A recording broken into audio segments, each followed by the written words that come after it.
guys, magluluto ngayon si Manay ng ulam. Ayan.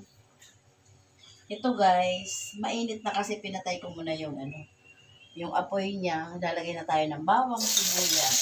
Ayan. Nagsabay-sabay ko na siya guys.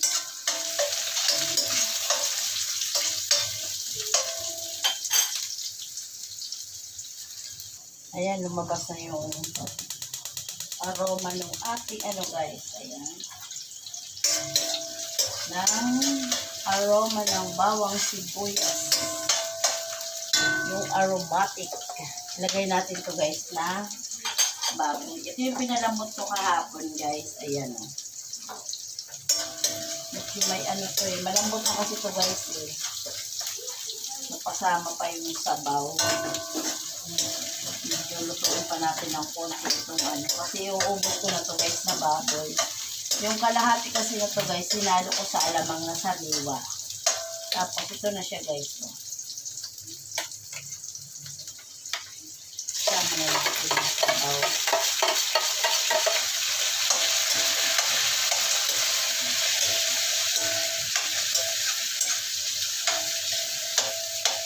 Tapos, maglagay tayo ng liquid seasoning, konti lang.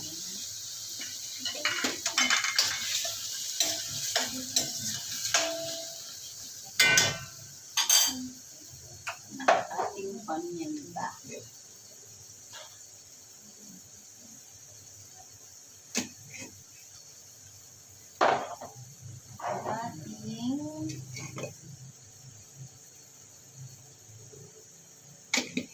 Konting MSG,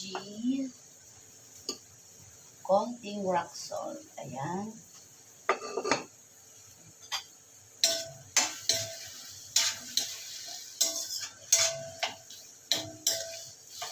Ito guys, malambot na yung ating baboy. Ayan. Hindi ko kasi guys nahiwala yung pinaka-sabaw ng ating pinagpakuluan. Tapos, isunod natin ito guys yung ating carrots. Samahin na natin itong ito guys. Yung carrots at saka cauliflower. Ayan. Kasi kagabi guys, hindi ko ito naluto. At yung ating bell pepper. Grabe guys, ang mahal ng bell pepper ngayon. Kulang-kulang 600. Yung 4 na pirasong maliliit, nagpas 100. Kasi magaan lang ang nito guys, yung timbang. Ayan. Papanin na natin.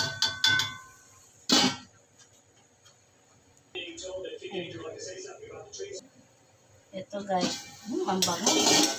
Ito na siya guys. Tapos, ang ganda ng kulay, Maya lagay natin na yung repolyo. Tikman ko muna guys kung okay na yung alat niya. Okay na yung alat, din na natin dadagdagan.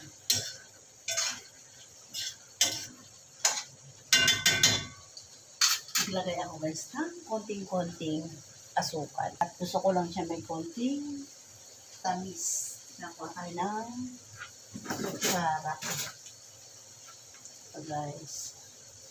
Ayan, konting-konti lang. Ayan.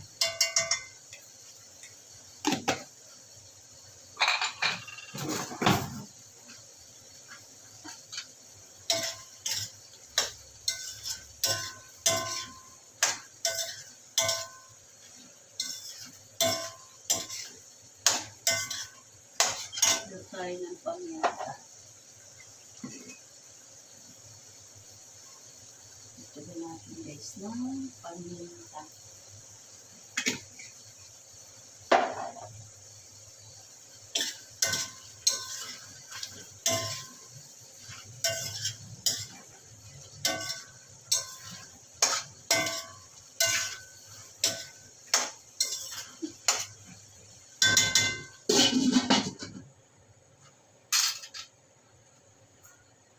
Ito pala guys, nasaing ko na yung ibibiko ko, luto na. Mamaya kung gabi to guys, ibibiko Ayan. Lalagyan siya ng gata. Ayan. Ayan. Ang bango guys. Din ako dito guys nagdagdag ng tubig. Yung pinakasabaw nung pinalambot kong baboy. Yun na lang din. Lagay na natin yung repolyo. Ang bango. Lagyan natin yung ating repolyo. Yung isang buo to guys. Pero hindi naman siya ganun kalaki.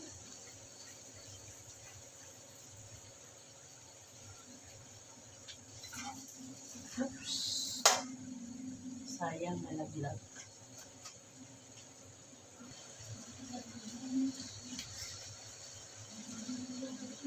Nalaglag.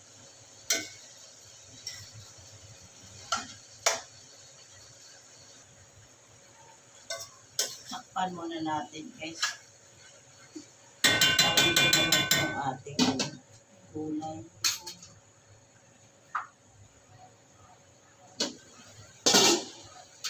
Luto na guys. Okay na yung ating ginisang gulay. Tikman mo guys. Ang sarap. Patayin ng tinidor. Sa amoy pa lang guys. Ang sarap na. Lagyan natin ng baboy at saka cauliflower. Init. Maya-maya na guys, ang init. Ayan, okay na to.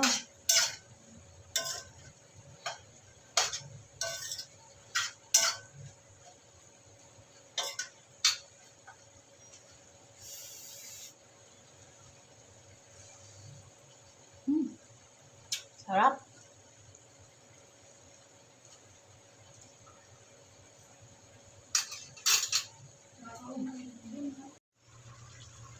Kung na to guys, tuto na, sarap. Bye guys, thank you, God bless po. Yan. Ito na guys yung aking bikong puti. Tinikman ko na siya guys, masarap. Maalat-alat na, malinamnam siya guys. Gawa ng niluto siya sa gata, ayan. Tapos ang gagawin ko guys dyan, magtutunaw ako ng asukal na dark brown. Parang gagawin ko siya ng, basta yung malapot na malapot guys. Yung ngayon ang ginagawa ko. Tapos saka ko siya itatapin siya sa ibabaw. Tapos i-oven ko siya, ayan. Tinikman ko na yan guys, ang sarap. Para siyang suman sa ibos ba. Basta yung suman guys. Ayan. Guys, yung aking biko. Gagawa pa ako guys ng pang-toppings dyan. Ayan. Na guys, yung ating latik na pang-ibabaw sa ating biko. Yung ating bikong puti. Ayan. Halo lang ito ng halo guys kasi baka masunog yung pinakailalim niya. Ayan.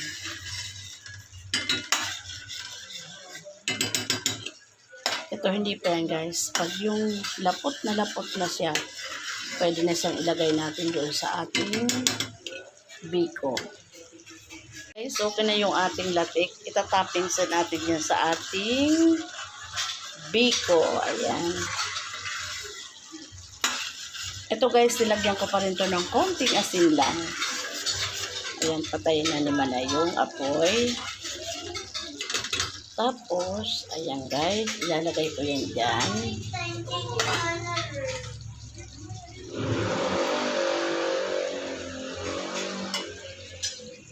Guys, i-open ko pa yan. Ayan. Ito na guys, na-bake ko na yan. O, ayan na siya. Ang bango. Yan na yung ating biko mga guys.